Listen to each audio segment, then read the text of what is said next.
पहले प्रधानमंत्री जी ने कहा था कि 20 लाख करोड़ का घोटाला कांग्रेस और उसके सहयोगी दलों ने किया। अभी गृह मंत्री जी ने भी उसी बात को दोहराया है और गृह मंत्री जी ने तो बाकायदा संसद में कहा है। मैं भी कहता हूं कि जितना मुगलों ने लूटा उससे ज्यादा अंग्रेजों ने लूटा और जितना अंग्रेजों ने लूटा उससे ज्यादा कांग्रेस और उसके सहयोगी दलों ने लूटा। लेकिन सवाल यह है कि कांग्रेस और उसके सहयोगी दलों ने 20 लाख करोड़ का घोटाला कर लिया तो क्या 20 लोगों को भी सजा हुई? क्या घोटाला 20 लाख करोड़ का और सजा 20 लोगों को भी नहीं हुई? 20 लुटेरों की भी 100% प्रॉपर्टी जब्त नहीं हुई, 20 लुटेरों को भी आजीवन कारावास नहीं हुआ। तो इसके लिए दोषी कौन है? इसके लिए दोषी हमारा घटिया कानून है। और कानून बनाना किसकी जिम्मेदारी है? आप खुद सोचिए। मैं बार बार कहता हूं, आरोप प्रत्यारोप करने से भ्रष्टाचार खत्म नहीं होगा। तू मैं करने से भ्रष्टाचारियों को सजा नहीं होगी। कांग्रेस और उसके सहयोगी दलों ने 20 लाख करोड़ से ज्यादा का घोटाला कर दिया। न नेहरू जी को सजा हुई, न इंदिरा जी को सजा हुई, न राजीव गांधी को सजा हुई, न राहुल गांधी को सजा हुई, न सोनिया गांधी को सजा हुई, न वाड्रा को सजा हुई, न प्रियंका को सजा हुई, न मुलायम सिंह को सजा हुई, न अखिलेश यादव को सजा हुई, न फारूक अब्दुल्ला को सजा हुई, न उमर अब्दुल्ला को सजा हुई, न करुणानिधि को सजा हुई, न उनके बेटे स्टालिन को सजा हुई, न शिबू सोरेन को सजा हुई, न उनके बेटे हेमंत सोरेन को सजा हुई, न मायावती को सजा हुई। लालू यादव को हुई है लेकिन वो भी बेल पे बाहर घूम रहे हैं। तेजस्वी को सजा नहीं हुई। ममता बनर्जी के पास आय से अधिक संपत्ति है, वो अभी बाहर मुख्यमंत्री बन के बैठी हुई हैं। उनका बेटा अभिषेक बनर्जी इतने सारे घोटालों में शामिल है, वो बाहर सांसद बन के बैठा हुआ है। तो फायदा क्या हुआ? केवल लोगों को पता चल गया कि 20 लाख करोड़ का घोटाला हुआ है, लेकिन सजा क्यों नहीं हो रही? ये विषय ये है।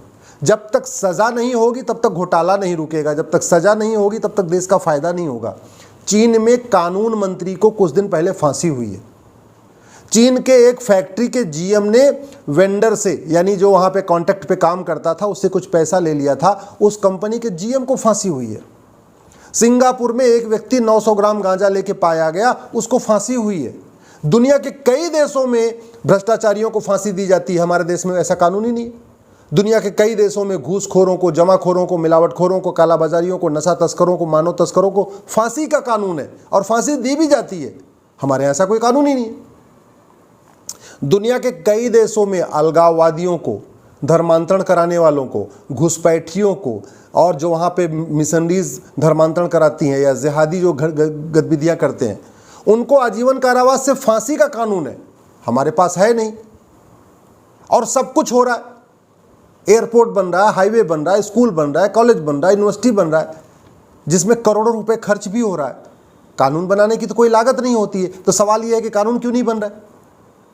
भाई 70,000 करोड़ का कॉमनवेल्थ घोटाला हुआ, किसी को आजीवन कारावास फांसी नहीं हुआ। हेलीकॉप्टर घोटाला हुआ, किसी को आजीवन कारावास फांसी नहीं हुआ। आईपीएल स्पॉट फिक्सिंग में किसी को आजीवन कारावास फांसी नहीं हुआ। केरला सोलर पैनल स्कैम में किसी को आजीवन कारावास फांसी नहीं हुआ। 2G स्पेक्ट्रम में किसी का आजीवन कारावास फांसी नहीं हुआ, जबकि 1,76,000 करोड़ का था। आधार स्कैम हुआ था। तमिलनाडु में एक मिल्क एडल्ट्रेशन यानी दूध में मिलावट की जाती थी। एयर इंडिया में एक फैमिली फेयर स्कैम हुआ था। आंध्र प्रदेश में एमआर स्कैम हुआ। आंध्र प्रदेश में लिकर स्कैम हुआ। इसके बाद मध्य प्रदेश में टीना जोशी, अरविंद जोशी, जो 2 आईएएस थे जिनके यहाँ करोड़ों की प्रॉपर्टी मिली थी, आज तक उनको आजीवन कारावास फांसी नहीं हुआ। असम में एजुकेशन स्कैम हुआ था। इसके अलावा बेंगलुरु में मेयर फंड स्कैम हुआ था। भारत अर्थमूवर स्कैम हुआ था। बिहार में फ्लड रिलीफ, सोचिए, बाढ़ घोटाला हो गया, किसी को आजीवन कारावास फांसी नहीं हुई। क्यों? क्योंकि कानून घटिया है। और कानून बदलना किसका काम है? आप खुद सोचिए। बोकारो स्टील प्लांट में घोटाला हुआ। बेंगलोर के महानगर पालिका में स्कैम हुआ। इसके अलावा सीट बेची जा रही थी एमएलसी का, उसको पकड़ा गया था, उसमें किसी को आजीवन कारावास नहीं हुआ। संसद में गड्डियां लहराई गई थी, किसी को आजीवन कारावास फांसी नहीं हुआ। चंडीगढ़ में बूथ स्कैम हुआ। क्रीमेशन शेड स्कीम, शमशान घाट जो बनाया जाता है ना, जो इलेक्ट्रिक शमशान घाट बनाया जाता है जहाँ पे बिजली के द्वारा लोगों का अंतिम संस्कार होता है, उसमें बहुत बड़ा घोटाला हो गया, किसी को आजीवन कारावास फांसी नहीं हुआ। क्यों? कानून ही नहीं हमारे पास। दिल्ली जल बोर्ड में स्कैम हुआ। दिल्ली सर्जिकल ग्लव स्कैम हुआ। Delhi Gurgaon toll plaza scam हुआ। इसी तरीके से प्रोविडेंट फंड स्कैम हुआ था। एक फतवा पैसा लेके जारी करते थे, वो स्कैम हुआ था। फॉरेन एक्सचेंज स्कैम हुआ था। गोवा माइनिंग स्कैम हुआ था, गोवा में स्पेशल इकोनॉमिक जोन स्कैम हुआ था, ग्रेनाइट स्कैम हुआ था, गुजरात में लैंड अलॉटमेंट स्कैम हुआ था, हरियाणा में बीज घोटाला हुआ था, हुड्डा में प्लॉट स्कैम हुआ था, हरियाणा में फॉरेस्ट स्कैम हुआ था, हरियाणा में टीचर रिक्रूटमेंट स्कैम हुआ था। किसी को आजीवन कारावास फांसी हुई क्या? चौटाला को थोड़ी सजा भी हुई थी, लेकिन पार्टी अध्यक्ष आज भी बन के बैठे हुए हैं। सोच लीजिए कितना घटिया कानून है। पहली बात तो सजा थोड़ी सी हुई और सजा भी हुई, इसके बाद भी वो पार्टी के अध्यक्ष बन के बैठे हुए हैं। इसलिए मैं बार बार कहता हूं, कानून घटिया है और कानून बदलने की कोई लागत नहीं होती है। ये हमारे पास इंडियन पिनल कोड है, महाघटिया, 150 साल से ज़्यादा पुराना, 1860 में बना था। इसको रद्दी की टोकरी में फेंकने और इस अमेरिका के फेडरल पिनल कोड को भारत में लागू करने की कोई लागत नहीं आएगी। केवल कॉपी पेस्ट मारना है, और कॉपी पेस्ट कर दें तो अमेरिका इसकी रॉयल्टी नहीं मांगेगा, ये पैसा नहीं मांगेगा कि मेरा वाला कानून तुमने क्यों कॉपी कर लिया, नहीं मांगेगा। तो हमने कानून नहीं बनाया, इसलिए 20 लाख करोड़ का घोटाला हो गया। जैसा प्रधानमंत्री जी कह रहे थे, गृह मंत्री जी कह रहे थे, किसी को आजीवन कारावास फांसी नहीं हुआ। HAL स्कैम हुआ, हुडको स्कैम हुआ, हाउसिंग लोन स्कैम हुआ, अरावली में गुड़गांव के माइनिंग स्कैम हुआ, इंडियन एयरफोर्स स्कैम हुआ था, उसमें लैंड अलॉटमेंट हुआ था, इंडियन कोल स्कैम हुआ था, रेलवे इमरजेंसी कोटा में तत्काल जो टिकट बेचते हैं उसका स्कैम हुआ था, IRCTC का स्कैम हुआ, IPO स्कैम हुआ, इसरो में स्कैम हुआ, जलगांव हाउसिंग स्कैम हुआ। किसी को आजीवन कारावास फांसी नहीं हुई। क्यों? क्योंकि हमने पुलिस रिफॉर्म नहीं किया, जुडिशल रिफॉर्म नहीं किया। और लुटेरे, सफ़ेद पोश लुटेरे बड़े बड़े कंपनियों के मालिक बैठे हुए हैं। एक लुटेरा तो भारत में एयरलाइन कंपनी का मालिक है, मैं नाम नहीं लेना चाहूँगा। भारत में जो सबसे ज़्यादा जिसके पास जहाज है, उसका असली मालिक एक लुटेरा है, सफ़ेद पोश लुटेरा, जो पहले भी मंत्री रह चुका है और आज भी कांग्रेस और जो उसके सहयोगी दलों की पार्टी में शामिल है।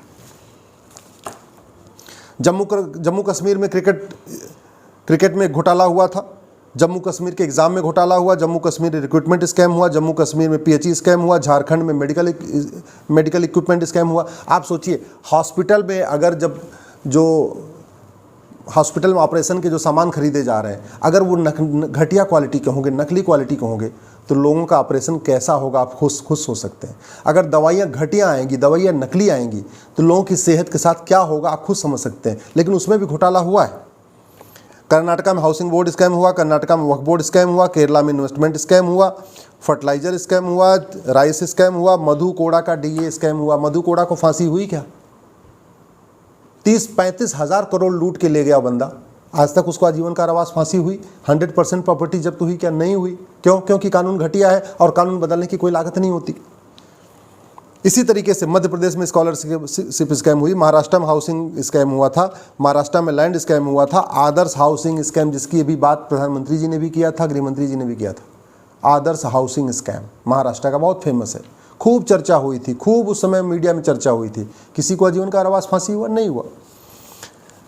महाराष्ट्र एजुकेशन स्कैम हुआ, महाराष्ट्र मनी लॉन्ड्रिंग स्कैम हुआ, महाराष्ट्र में PDS स्कैम हुआ था, महाराष्ट्र में स्टैम्प ड्यूटी स्कैम हुआ था, मयंक जैन स्कैम हुआ था, MBBS सीट में स्कैम हुआ था, मेडिकल काउंसिल ऑफ इंडिया में स्कैम हुआ था, मिनिस्ट्री ऑफ एक्सटर्नल अफेयर में गिफ्ट स्कैम हुआ था, गोल्ड स्कैम हुआ था, मुंबई इंटरनेशनल एयरपोर्ट स्कैम हुआ, मुंबई में सेल टैक्स स्कैम हुआ, national Herald scam. National Herald के बारे में आपको पता है, सोनिया गांधी, राहुल गांधी के खिलाफ केस चल रहा है।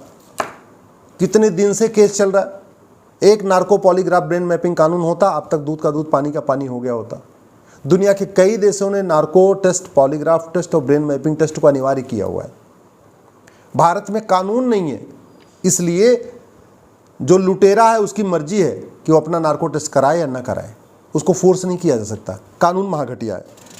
इसी तरीके से इसरो घोटाला हुआ, आपने याद होगा, एक फिल्म भी बन चुकी है, रॉकेटरी बन चुकी है, कुछ नहीं हुआ। ऐसे ही आपका सीमेंट घोटाला हुआ, दाल घोटाला हुआ, चावल घोटाला हुआ, आटा घोटाला हुआ, फंड घोटाला हुआ, पुणे में स्कैम हुआ, रेलवे में स्कैम हुआ, रोड में स्कैम हुआ, PWD स्कैम हुआ, शारदा ग्रुप हाउसिंग स्कैम हुआ, सत्यम स्कैम हुआ, स्टैम्प ड्यूटी आपको याद होगा, अब्दुल करीम तेलगी वाला घोटाला हुआ था। इसके अलावा हसन अली वाला मनी लॉन्ड्रिंग वाला घोटाला हुआ था, चौकसी वाला घोटाला हुआ, स्टैम्प पे ताज कॉरिडोर स्कैम हुआ, ताज कोऑपरेटिव स्कैम हुआ, टॉयलेट स्कैम हुआ, टॉयलेट बनाने में भी स्कैम हो गया, और अभी तो मध्य प्रदेश में गोबर घोटाला भी हो गया। गाय का गोबर भी घोटाला हो गया। पहले बिहार में चारा घोटाला हुआ था, गाय का चारे में घोटाला हुआ था, अब झारखंड में बिहार के गाय के गोबर में घोटाला हो गया। लेकिन सज़ा नहीं हो रही है। तू मैं करने से कुछ नहीं होगा, इसलिए मैं आपसे निवेदन कर रहा हूँ, अगर आप चाहते हैं देश का भला हो, भ्रष्टाचार खत्म हो, ये थाने दो दलाली के अड्डे बन गए हैं ये ठीक हो जाए, तहसील की घूसखोरी खत्म हो, जिलों में जो न्याय बिक रहा है ये खत्म हो, तो कानून बदलने की मांग करिए, पुलिस रिफॉर्म, जुडिशियल रिफॉर्म की मांग करिए, पुलिस चार्टर, जुडिशियल चार्टर की मांग करिए, 1 घंटे में FIR, 1 महीने के अंदर जांच और 1 साल के अंदर मुकदमे के फैसले का मांग करिए।